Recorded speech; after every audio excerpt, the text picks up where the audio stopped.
When we talk about building inner strength, it's essential to start with the biology of stress and resilience. These are not abstract ideas or personality traits. They are deeply rooted in the functioning of your nervous system. At the center of this system is the brain, which constantly interprets internal and external signals and determines whether you are safe or under threat. When the brain perceives stress, it activates a series of neural and hormonal responses designed to help you cope. This is commonly referred to as the stress response, and it involves structures like the amygdala, which detects threats, the hypothalamus, which initiates the stress signal, and the adrenal glands, which release hormones like cortisol and adrenaline. These stress hormones increase heart rate, elevate blood pressure, and prime the body for action. While this system is essential for survival, especially in moments of real danger, it is not designed for chronic activation. When stress becomes prolonged, it begins to wear down mental and physical health. However, resilience is not the absence of stress, but the ability to recover and grow from it. This distinction is crucial. Resilience is built through exposure and adaptation. The brain is capable of what is known as neuroplasticity, which means it can change and rewire itself in response to experience. Every time you go through something difficult and come out the other side, your nervous system encodes that experience, learns from it, and becomes more efficient at handling similar challenges in the future. The autonomic nervous system plays a key role in this dynamic. It consists of two main branches, the sympathetic and parasympathetic systems. The sympathetic system drives the stress response, fight, flight, or freeze, while the parasympathetic system brings the body back to calm and recovery. Building inner strength involves becoming aware of when these systems are activated and learning how to regulate them. That regulation might include breathing techniques, movement, or shifts in focus, all of which can influence your physiological state in real time. Moreover, the prefrontal cortex, the area of the brain responsible for planning, decision-making, and regulating emotions, becomes stronger through intentional mental training. Practices such as mindfulness, deliberate cold exposure, exercise, and focused attention help build the capacity of this region to override fear and impulsivity triggered by the amygdala. When the prefrontal cortex is online and active during stress, you can respond with clarity instead of reactivity. This is not something that happens automatically. It's a skill that develops with practice, like a muscle. Understanding this system gives you a framework. It removes the mystery behind why you feel overwhelmed or stuck in cycles of anxiety. It shows that inner strength is not about denying stress, but about managing the biological processes that create it. This approach makes resilience practical, measurable, and trainable. You're no longer at the mercy of your reactions. You're engaged in shaping how your body and brain handle the pressures of life. That understanding alone is empowering because it puts the responsibility and the possibility for growth back in your hands. Training your nervous system through deliberate discomfort is one of the most effective ways to build inner strength. The nervous system, especially the autonomic branch, governs how we respond to stress, challenge, and uncertainty. It does this automatically and often below the level of conscious awareness. However, it is highly plastic, meaning it can be trained and adapted through specific behaviors. One of the most powerful ways to engage this adaptability is by exposing yourself to short bouts of controlled, intentional discomfort. These can take many forms: cold exposure, intense physical exercise, fasting, silence, stillness, or mentally demanding tasks. The key is that the discomfort is chosen, temporary, and within your capacity to manage. When you put yourself into a mildly stressful but controlled situation, your sympathetic nervous system, the system responsible for the fight or flight response, activates. You may feel your heart rate rise, your breath quicken, and your mind race. This is the same system that gets triggered during real-world stressors, but in this case, the stimulus is not life-threatening. Because you are in control, your brain begins to learn that this elevated state does not always signal danger. Over time, this reduces the sensitivity of your stress response and increases your threshold for what you can tolerate. This is called stress inoculation, and it works much like a vaccine. Small, controlled doses of a challenge make you more resilient when the real thing appears. The science behind this is rooted in neuroplasticity. When you repeatedly expose yourself to discomfort and stay calm and focused during it, you strengthen the neural circuits that allow you to regulate your response. This includes increased connectivity between the prefrontal cortex, which governs conscious control and planning, and deeper structures like the amygdala and hypothalamus, which generate emotional and physiological stress responses. In other words, you are training the higher brain to take charge in moments of strain rather than letting primitive fear circuits run the show. Over time, this leads to a profound shift in how you experience stress.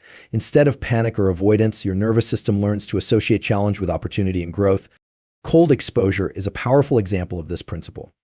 Stepping into a cold shower or an ice bath produces an immediate and intense stress signal to the body. Your instinct is to escape, to breathe rapidly, to tense up.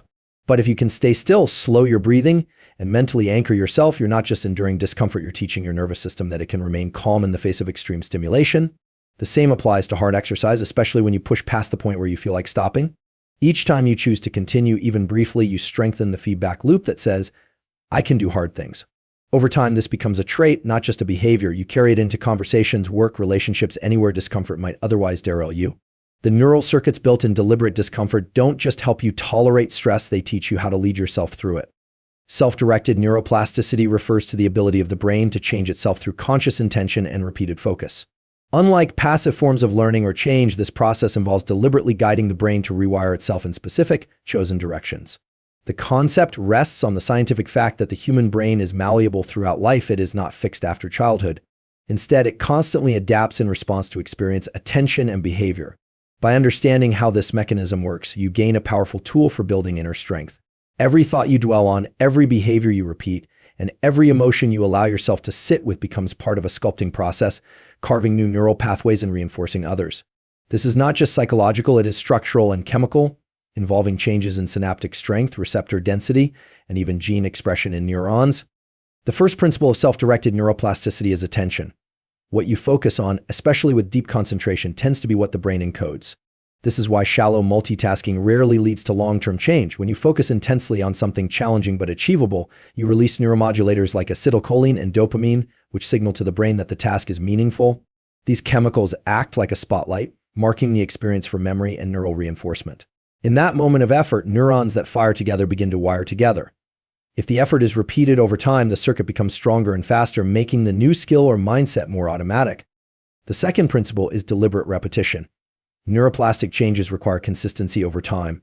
A single moment of insight or a burst of motivation might feel powerful, but the brain needs repeated signaling to register something is important enough to rebuild its wiring around. This is where practices like journaling, focused visualization, meditation, or goal-directed practice come into play. Each time you return to the task or the mindset you want to cultivate, you're sending the brain a message: this matters, keep building this circuit. If, for example, you are trying to become more confident, visualizing successful actions and then taking small real-world steps while reflecting on them can gradually reinforce the identity of a confident person. Over time, the brain begins to default to this mode of thinking, not through willpower alone, but through structural rewiring. Another key element is emotional intensity. Neuroplasticity is not just about repetition, it is about meaningful repetition. Experiences that evoke strong emotional responses are more likely to create lasting changes in the brain. You can harness this by attaching purpose or emotional relevance to your goals.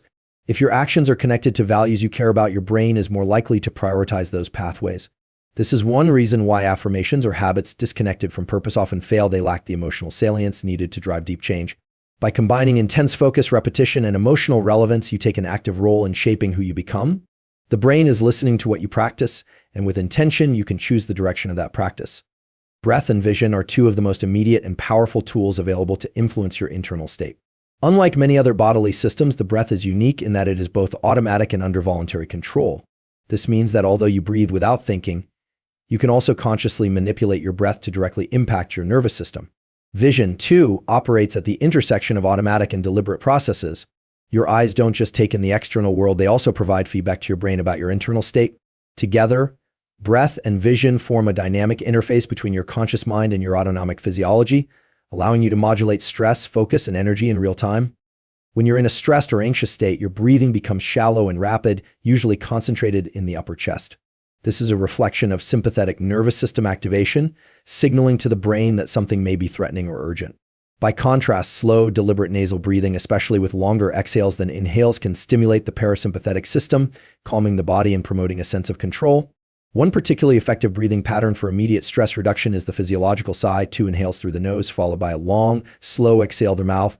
This pattern has been shown to reduce carbon dioxide levels and reset the balance of oxygen in the bloodstream, triggering a calming effect in the brain within seconds. It is a tool that can be used anytime, anywhere to shift your internal state.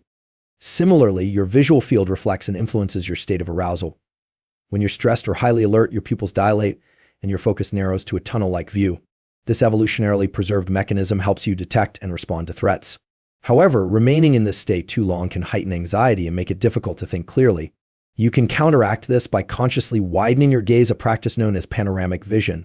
When you deliberately relax your eyes and take in the entire field of view, the brain interprets this as a signal of safety. This shifts your autonomic balance toward calmness and can immediately reduce the sense of urgency or overwhelm. This is not about detaching from your environment, but rather about changing how you perceive it in order to gain greater control over your response. Combining breath and vision enhances their individual effects. For instance, before a high-stakes event like a presentation or competition, taking 30 to 60 seconds to engage in panoramic vision while performing a few rounds of physiological sighs can recalibrate your nervous system and prime you for optimal performance. It allows the cognitive centers of the brain, particularly the prefrontal cortex, to remain engaged rather than being hijacked by emotional reactivity from deeper brain structures like the amygdala. This form of regulation does not require hours of meditation or therapy. It works in the moment and builds effectiveness through repetition. Over time, using these tools consistently begins to rewire how your brain and body respond to challenge. Rather than defaulting to panic or distraction, you learn to anchor your awareness and shift your physiology in a direction that serves your goals. Identity-based habits are the most sustainable and transformative form of behavioral change because they are built on the foundation of who you believe you are, not just what you want to achieve. Most people focus on outcomes: losing weight, becoming more productive, or managing stress, but they neglect the deeper layer that drives those behaviors: identity. When your habits align with your sense of self, they become self-reinforcing. You're no longer forcing yourself to act a certain way. You're simply acting in accordance with who you believe you are. This shift changes the internal dialogue from "I need to exercise" to "I'm the kind of person who doesn't miss workouts," which removes friction and builds consistency. The nervous system pays attention to this consistency, encoding it through repetition into automatic pathways that eventually define how you operate without conscious effort. This process begins by deliberately choosing the identity you want to embody. You don't need to already be confident, disciplined, or focused. You need only begin to act as if you are, even in small symbolic ways. These microactions send a message to the brain that this new identity is active. When you repeat the action, it creates a loop. The identity inspires the behavior, and the behavior reinforces the identity.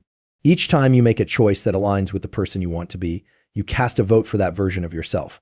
Over time, these votes accumulate and begin to shape the mental model you hold about yourself.